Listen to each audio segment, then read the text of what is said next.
Assalamualaikum warahmatullahi wabarakatuh. Bismillahirrahmanirrahim. Alhamdulillahi rabbil alamin. Assalatu wassalamu ala asrafil anbiya wal mursalin wa ala alihi wa ashabihi ajma'in, amma ba'd.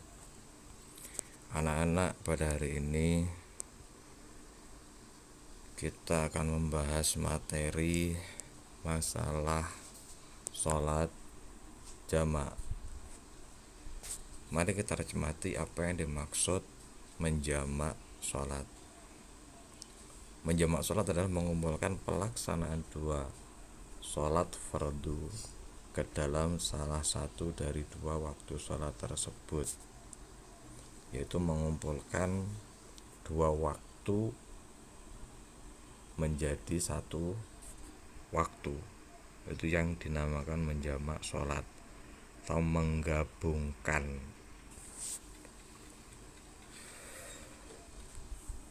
Untuk pembagian sholat jamak itu ada dua, yaitu jamak takdim dan jamak takhir.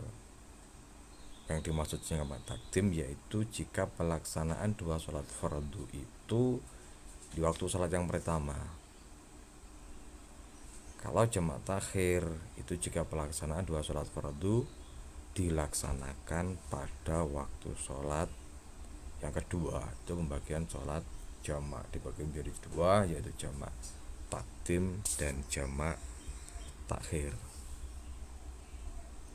Contohnya sholat jamak takdim dan jamak takhir ya. Kalau jamak takdim contohnya seperti ini: melaksanakan sholat maghrib dan isya secara bersamaan di waktu sholat maghrib. Jadinya maghrib sama isya dilakukan di waktu maghrib, atau melaksanakan sholat duhur dan asar secara bersamaan di waktu sholat duhur. Duhur sama asar dilaksanakan pada waktu duhur. Itu jamak takdim. Kalau jamak takhir, melaksanakan sholat maghrib dan isya secara bersamaan di waktu sholat isya. Maghrib sama isya dilaksanakan di waktu isya. Melaksanakan sholat duhur dan asar secara bersamaan di waktu sholat asar. Kalau takdim, maghrib sama isya dilaksanakan di maghrib. Kalau jamak takhir, maghrib sama isya dilaksanakan di isya. Duhur sama asar ketika dilaksanakan di waktu duhur itu dinamakan takdim. Duhur sama asar dilaksanakan di waktu asar itu dinamakan jamak takhir.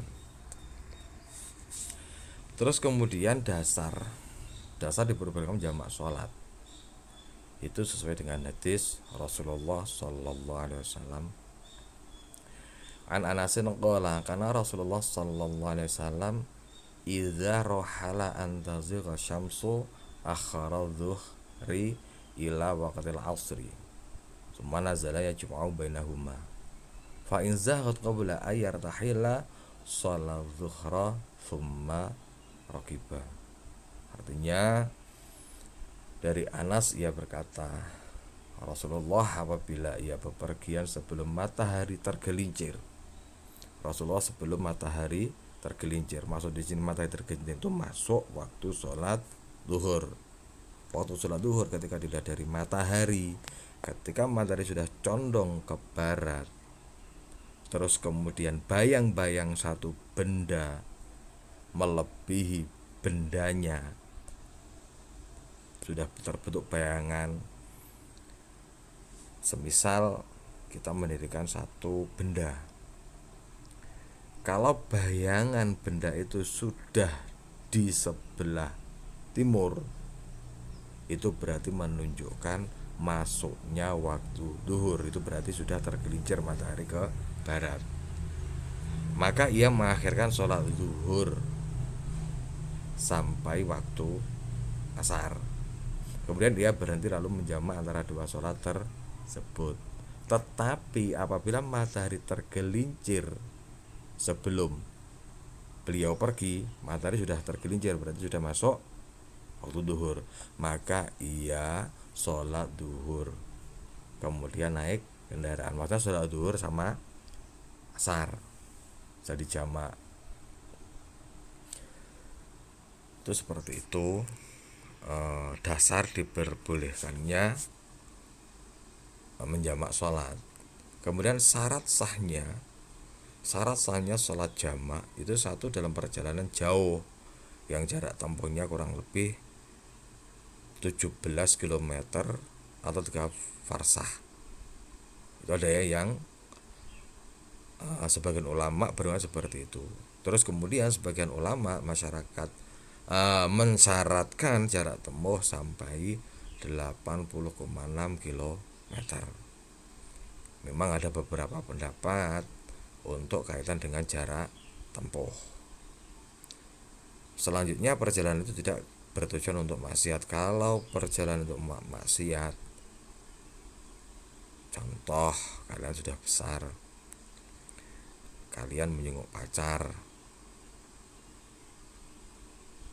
dengan niatan memberikan seperti itu maksiat, itu tidak boleh menjamak sholat.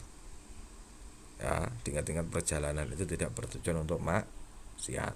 Kalian pergi untuk berjudi di mana, boleh untuk menjamak sholat. Terus kemudian nomor 3, dalam keadaan ketakutan dan sangat khawatir, itu juga boleh, seperti perang, sakit, hujan lebat, angin topan, dan bencana alam, itu boleh.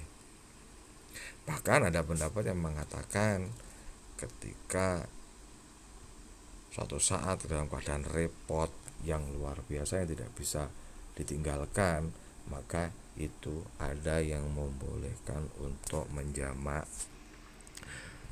sholat. Itu seperti itu. Jadinya untuk bahasan masalah sholat jamak, mudah-mudahan kalian paham dan bisa diaplikasikan atau digunakan sebagai dasar di kehidupan kalian. Saya rasa cukup sekian. Assalamualaikum warahmatullahi wabarakatuh.